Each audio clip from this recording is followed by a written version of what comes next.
नमस्कार दोस्तों। भारत के शेयर बाजार में सितंबर का महीना विदेशी निवेशकों यानी एफपीआईज के लिए बिल्कुल रोलर कोस्टर रहा। नवीनतम रिपोर्ट बताती है कि एफपीआईज ने सिर्फ 2 हफ्तों में ही भारतीय इक्विटी से करीब 14,142 करोड़ की निकासी की है। अब सवाल ये है, ये पैसा गया कहाँ और गया क्यों? और ज़्यादा झटका लगा हेल्थ केयर और आईटी सेक्टर को। हेल्थ केयर से 4,521 करोड़ और आईटी से 4,036 करोड़ की निकासी। इसके साथ कंज्यूमर ड्यूरेबल्स और एफएमसीजी सेक्टर पर भी असर पड़ा, यानी वो भी सेक्टर जो डिफेंसिव बेट्स माने जाते थे। लेकिन दिलचस्प बात यह है कि एफपीआईज ने पूरी तरह से बाहर निकलने के बजाय फोकस बदला। जहां एक और उन्होंने हेल्थ केयर और आईटी में प्रॉफिट बुकिंग की, वहीं दूसरी ओर उनका झुकाव auto, capital goods, oil and gas के साथ साथ कंस्ट्रक्शन सेक्टर्स की ओर भी बढ़ा।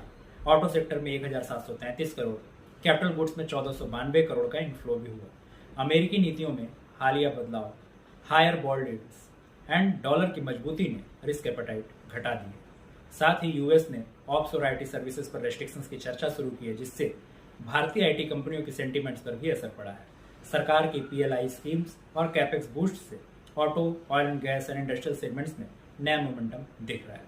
एफपीआईज अब शॉर्ट टर्म अनसर्टेनिटी के बजाय स्ट्रक्चरल ग्रोथ स्टोरीज की तलाश में है। यानी साफ है, विदेशी निवेशक अब सिर्फ वैल्यूएशंस नहीं बल्कि इंडियाज रियल इकोनॉमी रिवाइवल पर दाव लगा रहे हैं।